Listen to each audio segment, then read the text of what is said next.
you a quick question. Do you know if anyone around here has been looking for him? For Kaedehara Kazuha, we mean. Aha! So this is the renowned Mr. Kaedehara. I've heard a lot about you. It is an honor to finally meet you today. You are too kind. We are currently investigating an assault and would appreciate any help you can offer. Oh? You were targeted in an assault? Let me think. I can't seem to recall anything of immediate interest. Mr. Kaedehara is currently the talk of the town, so there are always a lot of people looking for him. To be honest with you, our detective agency has recently been receiving many inquiries from people wishing to obtain Mr. Kaedehara's personal information. Some of them were offering us millions of mora just to gather the information they want. If these were more legitimate commissions, Sango would have snapped them up in an instant. Millions? Of mora? Whoa! Oh, wait, even at that price, you probably still shouldn't. Please, accept my thanks for looking out for my privacy. Of course. No matter what, we only take on legitimate cases. We don't make our money by revealing details of other people's day-to-day life just for the sake of it. Sorry, I got a little off topic. What I'm really trying to say is, it doesn't surprise me that a complete stranger is looking for Mr. Kaedehara. But I wouldn't know where to begin if we want to connect this with an assault. Then let's put that connection aside for now. Have there been any other attacks or similar incidents recently that stand out as particularly unusual? The Tenryou Commission had very few leads. I thought you might have some information from different sources. It's true that the commissioners aren't clued up about every little thing that goes on out in the streets. But typically, it's only the most trivial events that manage to escape their attention. If anyone had been out there attacking people, that would be assault, in which case the Tenryou Commission would absolutely get involved. That does make sense. Uh-oh. Looks like the trail's already run cold. I still find it difficult to believe that whoever attacked you hasn't been causing any trouble elsewhere. Few people possess your prowess in battle. So unless you were the first person he targeted, someone is certain to have been hurt by now.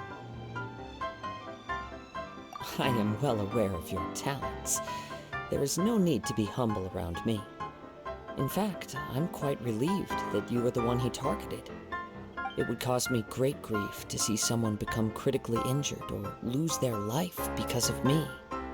For the poor victim, this would be a completely senseless crime. Don't worry, we'll find him. It seems you are every bit the selfless hero they make you out to be, Mr. Kaedehara. Surely this same concern for your fellow man is what drove you to fearlessly raise your blade against the almighty Shogun. You flatter me.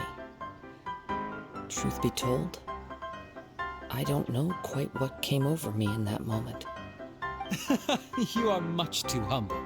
Don't worry, I completely understand your concerns. I will try my best to gather whatever leads I can for you. Oh, actually, there was one strange incident over the last few days. It doesn't involve an attack, though. Let me tell you about it just in case. Sure. During times like this, the more information we have, the better. All right then. Recently, 2 people went missing from the city at around the same time. One of them is a pretty well-known collector, surnamed Nagato. The other, Amenoma Yuya, is a samurai from the Amenoma clan. Amenoma! Now there's a familiar name. Right. Yuya is the nephew of Amenoma Togo, the owner of Amenoma Smithy. 2 grown men going missing at the same time. Their cases are likely connected, but I don't know much in the way of details. I recalled this because Amenoma Yuya is also an accomplished martial artist who is skilled with the blade. Perhaps he is the one you are looking for. Understood, though it seems highly unlikely to me. I neither know this man, nor do I have any idea why. Sure, can't hurt. We never know what we might find out along the way. Thank you, Ryuji. We'll start by making some inquiries at the Amenoma Smithy. Sounds good. All the best with your investigation. I'll get moving shortly myself.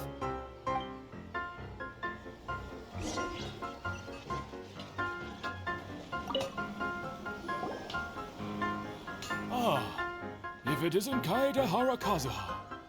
What brings you here today? Huh? You two know each other? Yes, the Kaedehara and Amenoma clans were both members of the Raiden Gokaden. Historically, there have always been deep links between the two clans. After I returned to Inazuma, I visited Mr. Amenoma to pay my respects. Yes, you may recall the story of the Raiden Gokaden from the Iridori Festival. Though all bladesmiths trace their craft back to the same source, over time, each of us has arrived at a different blade-making philosophy, spawning the development of different branches of the same art. As an example, the Amenoma art strives to emulate the abiding patience and determination of water as it turns stone to sand. There is nothing mystical to our work. There is only practice, day in and day out, until both body and mind have memorized the craft, turning each motion of every technique into an intrinsic part of the bladesmith's life. As for the art of the Kaedehara clan, I believe it's called the Ishin art. That's right. Ishin art strives for complete harmony between blade and mind from the moment that forging begins.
For only a blade thus forged can capture and convey its maker's thoughts and feelings, and eventually become an extension of its wielder's will.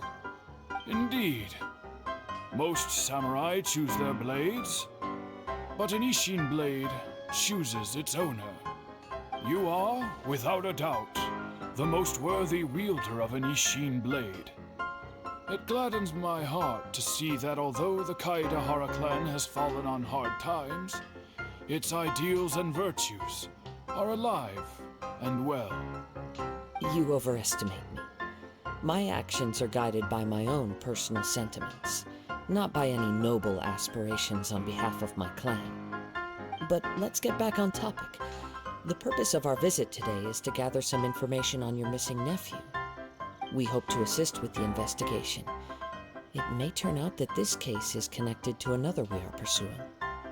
Ah, yes. My nephew. I reported the case to the Tenryou Commission, but I haven't heard anything back so far. He didn't say a word before he left, which is very unlike him. I'm still completely at a loss on what to make of it, but I've done what I can so far. Worrying is futile. All I can do now is wait for the news from the Tenryou Commission. We heard that there was a collector involved in the disappearance too. Know anything about that? Yes. On the morning that Yuya went missing, he gave me a very cryptic look and said that he was going to give me a great gift. I believe he went to collect the item from Mr. Nagato after that. The next thing... Yes. Strange, isn't it? I wonder what could have caused it. Unfortunately, there was very little evidence left behind, so nobody knows what really happened. Do you have any thoughts on what Yuya may have wanted to give you? If I had to guess, it must have been some kind of rare weapon. Otherwise, there would have been no reason for him to get my hopes up. He's never been particularly interested in blade forging, but has always had a fondness for blade testing, and can sense even the most minute differences in blade quality. He is extraordinarily talented in martial arts, particularly when it comes to the art of the sword. Truth be told, we have some information that you may find to be objectionable. The person we are looking for, he attacked this friend of mine. Based on the evidence we have gathered so far, only Yuya seems to match the suspect's profile. What? No. Absolutely impossible. Yuya is not that kind of person. He is humble and kind. Even his training is done with the goal of calming his mind. He has never gotten into a fight before. Is that so? Yes. If there's one thing I can say for certain, it's that Yuya would never draw his blade without a very good reason. But, with that said, it's equally out of character for him to just disappear, with neither farewell nor fair warning. I also cannot know what course of action he might be capable of if coerced, or otherwise compelled by circumstances unbeknownst to me. Anyway, should you find him, please let me know as soon as possible. Don't worry, you have our word. From the sound of that, Paimon doesn't think Yuya was the one who attacked us as well. Yes, it sounds as if something happened when the two men met each other. Let's pay a visit to the Nagato household.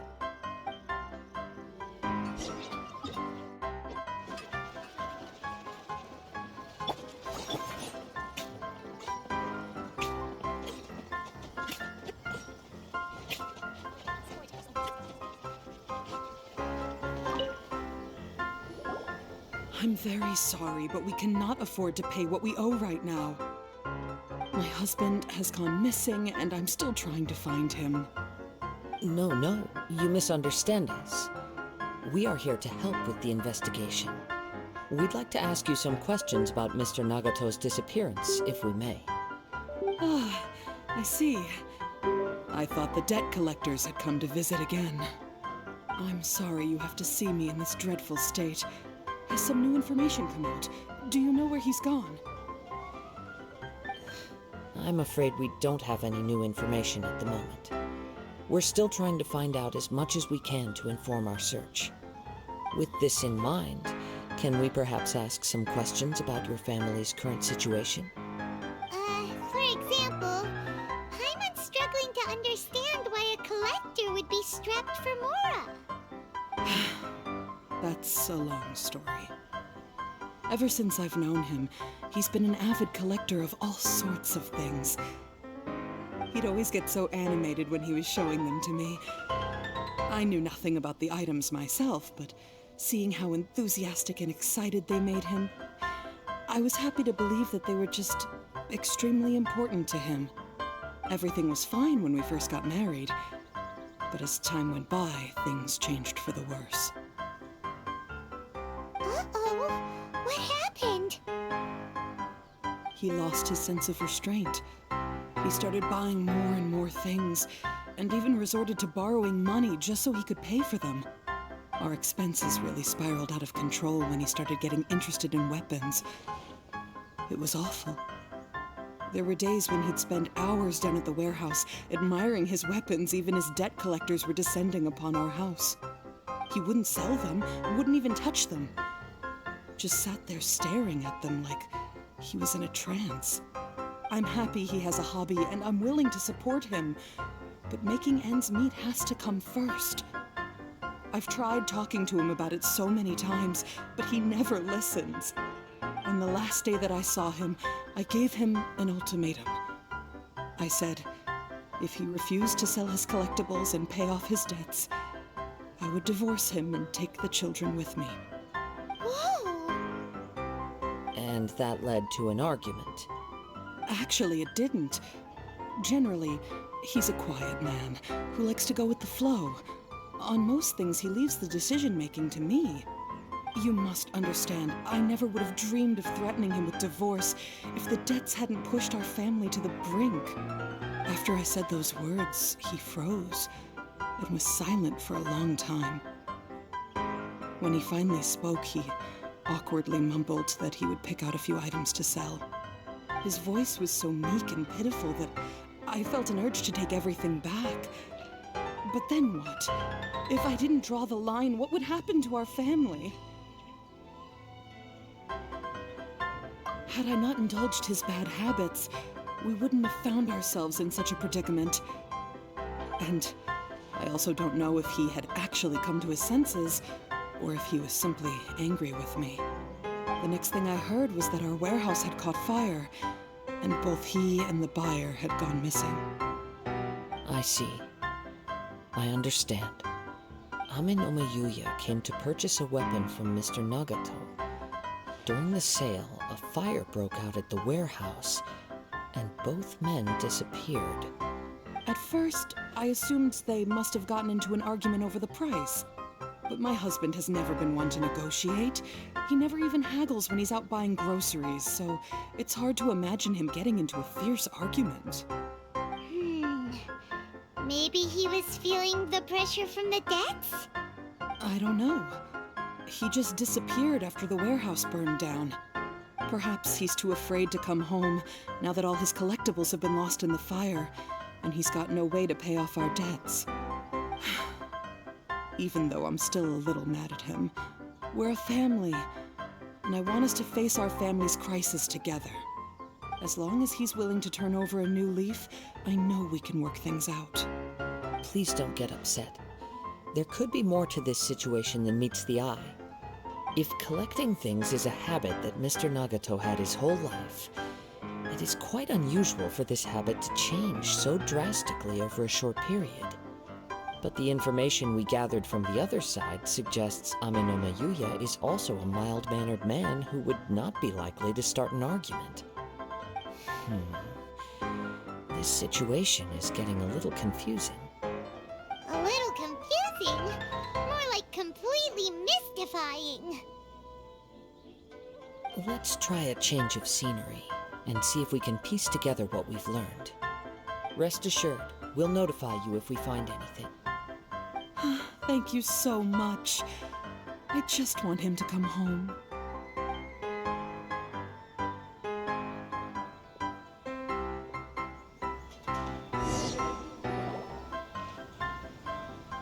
Based on the information we've gathered so far, I can only surmise that the sales meeting between the two men was somehow the catalyst for their disappearance. And the fire at the warehouse likely played a part in how the situation unfolded, though its exact role is a mystery. Do you have any thoughts? Well, Paimon was thinking that maybe someone accidentally knocked over an oil lamp and, nope, never mind. Paimon's brain needs to rest for a while. Over to you. That is the most likely conclusion based on everything we know. What started as a disagreement over the price escalated and ultimately turned into a tragedy. However, in this case, only one of the parties would have started the fire. That would make the other party innocent, and they would have no reason to hide themselves from the public. If this is indeed what happened, and the innocent man hasn't come forward yet, then it suggests they may have already lost their life. One fact that I keep coming back to is that Amenoma Yuya is polite and well-mannered, while Mr. Nagato is introverted and passive. Neither seems like the type of person who is inclined towards initiating conflict. Mr. Nagato, being heavily in debt, is also the only one of them with the potential motive to disappear after the fire. The more I ponder it, the more puzzling it becomes. Just what could have... Right. Although the time frame seems to broadly match, no other details that we've learned seem to link the two events together. Amenoma Yuya lacks a key distinguishing feature of the attacker, namely that he is principally a practitioner of the blade testing techniques of Amenoma art, not those of the combat-oriented Ishin art. Darn! We thought we could get two birds with one stone here, but at this rate, it's starting to look like a wild goose chase. Let's keep going, since we've come this far. If we can solve the case, both Mr. Amenoma and Mrs. Nagato will be able to get some closure. Okay, but where should we go now? Let's head out of the city and check out the warehouse. There's still a chance we may be able to find some shreds of evidence.